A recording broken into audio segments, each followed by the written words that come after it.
So today we are going to be solving radical equations. All right, so that's just equations with radical symbols in them. Remember, the radical is this square root, okay? Or it can also show up, of course, as these fractional exponents. We can rewrite those as square roots if we want to, and we're going to look at cube roots too. So just square roots and cube roots, really, though. Nothing otherwise. All right, so let's take a look at these. All right, first thing to keep in mind here, whenever it comes to solving any equation, this is going to stay true for the rest of this class. Anytime you want to solve an equation, you can always graph the left-hand side, graph the right-hand side, and find the points of intersection.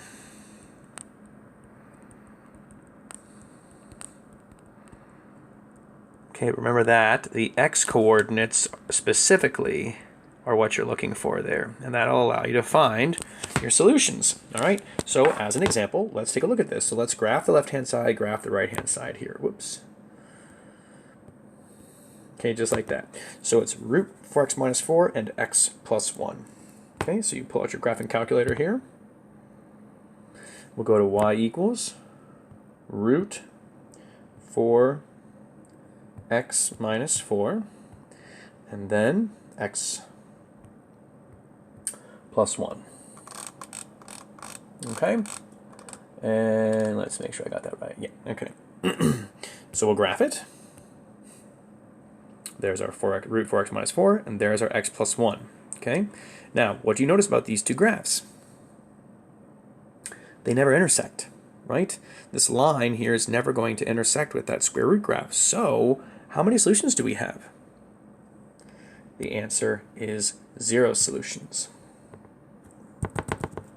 Okay, so 0 solutions here. Okay. Now that's not very exciting. I'll show you one that actually has an answer here too. So we'll look at this next one here, number 2. But this one we're going to solve with algebra, and then we'll go ahead and check it in our graphing calculators too. Okay, so to solve using algebra, like kind of by hand here, you want to isolate, okay, the radical on one side. Okay, so right now, is this radical isolated, or is there something else with it we can get rid of? And the answer is we can get rid of this 2 here. So we'll subtract 2 on both sides, leaving us now with that root x plus 10, and that's equal to x minus 2. Now, then eliminate radical by using an exponent.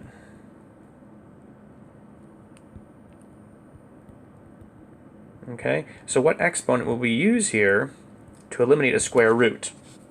What exponent cancels out a square root? And the answer is a square.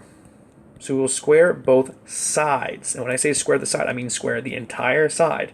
So square root squared, that just becomes an x plus 10 there. X minus 2 squared, well, remember that's the same thing as saying x minus 2 times x minus 2, which you then have to kind of FOIL that out, right? And we would get x squared minus 4x plus 4. Okay, now to solve this, we would need to get everything over to one side, so we'll subtract x and subtract 10 from both sides. And we get 0 equals x squared minus 5x minus 6. And we'll ask ourselves, how do we solve this, right? So what are our options when we have a quadratic equation equal to 0? Well, we could try factoring. We could try the quadratic formula if we want to. You could graph now if you wanted to and just see where this is equal to 0. You could graph it now if you wanted to. But those are kind of our major options there. You could complete the square and stuff like that too, but those are our 2 big options I would suggest. So let's see if this thing factors. We would need 2 numbers that multiply to negative 6 and add to make negative 5. And those numbers would be negative 6 and positive 1. Okay? And so then we set each one of those equal to 0, so we get x minus 6 equals 0, and x plus 1 equals 0. So x is 6, and x is negative 1. Okay? And so then those are our 2 solutions. Now, we want to be careful here, though. If I were to check 6 back in to the original equation here, Okay, let's imagine doing that. So it would be 6 plus 10. So it would be 2 plus root 6 plus 10 equals 6, because again 6 is the x there. So 6 plus 10 gives us 16, square root of 16 gives us 4, plus 2, that does equal 6, check. But if you try -1, okay, what do we get here? Square root of 9 is 3, 3 plus 2 is 5. 5 does not equal -1. So we have to throw out this answer. So the only answer we actually have there is x equals 6. Okay? If you did this on your graphing calculator, you would see that as well. So if I go to my graphing calculator here, okay, and I only graph the left-hand side, the original left-hand side, so 2 plus the square root of x plus 10, and x. And we graph these. There's our square root graph, and there's our line. You can see that line's only going to intersect at one spot. Second, trace, and then go down to intersect. And then we'll go close to that point of intersection there. Enter, enter, enter. And there you see x value 6, y value 6. So when I go back to my notes here, you can see that 6 is an answer, but -1, there was not an intersection point -1. Okay? All right, so that's how you can use a graphing calculator. I won't use a graphing calculator for any more of these. Okay, now here we have two square roots, right? This is really square root, this is really square root here. How do we solve this? Well, we want to get that x plus 6 to the 1/2 by itself, so we'll add 2x minus 4 to the 1/2 to both sides. Okay, and so we end up with x plus 6 to the 1/2 equals 2x minus 4 to the 1/2. Okay, and now we want to eliminate the square root, or the 1/2 power. How do we eliminate a 1/2 exponent, or how do we eliminate a square root? We're going to square both sides.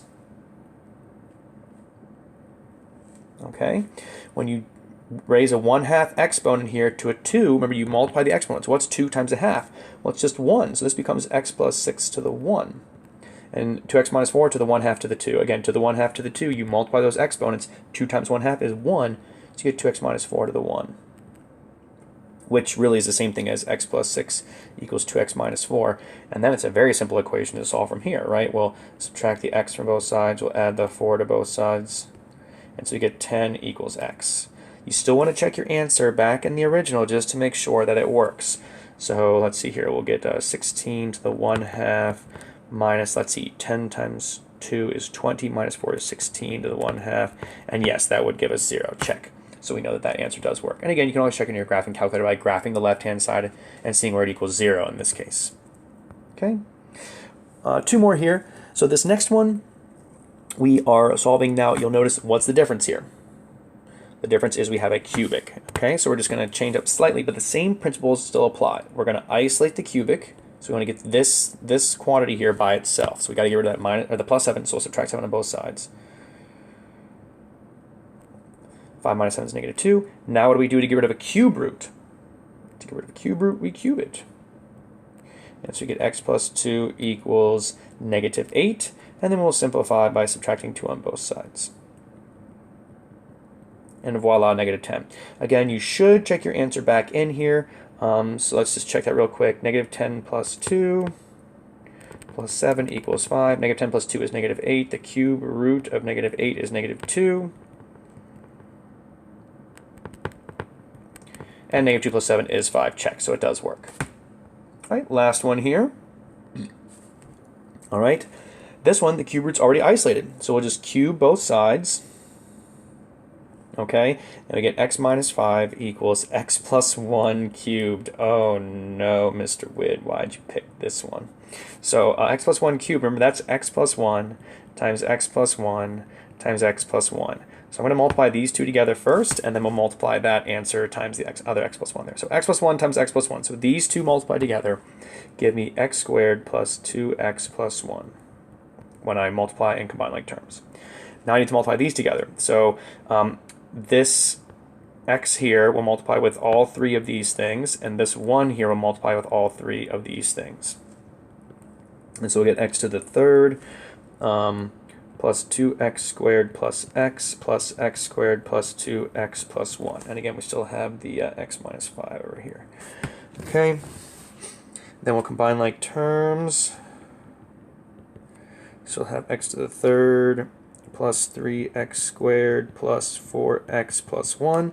I'm going to move these things over here. So we'll subtract an x and add a 5. Subtract x, add 5, so it's equal to 0.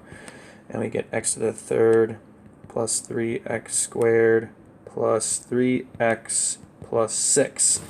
And now let's see if we can factor by grouping here. So if I do that, I can take out an x squared here, leaving behind an x and a plus 3. If I take out a 3 here, I'll have an x plus 2. Ugh, it doesn't factor by grouping, and I don't really want to do this. So at this point, if you wanted to, you could like, so it doesn't really factor by grouping, which means it won't factor nicely for us. We would have to use some other method here. I won't give you one quite this nasty, but again, at this point, if you wanted to, you could just graph this right-hand side, see when it equals 0 too. Okay, and then all the x values where it equals 0 would be your solutions. Okay, in fact, let's see here. Yeah, I'll go ahead and give you guys the answers there for that one. It should be, excuse me,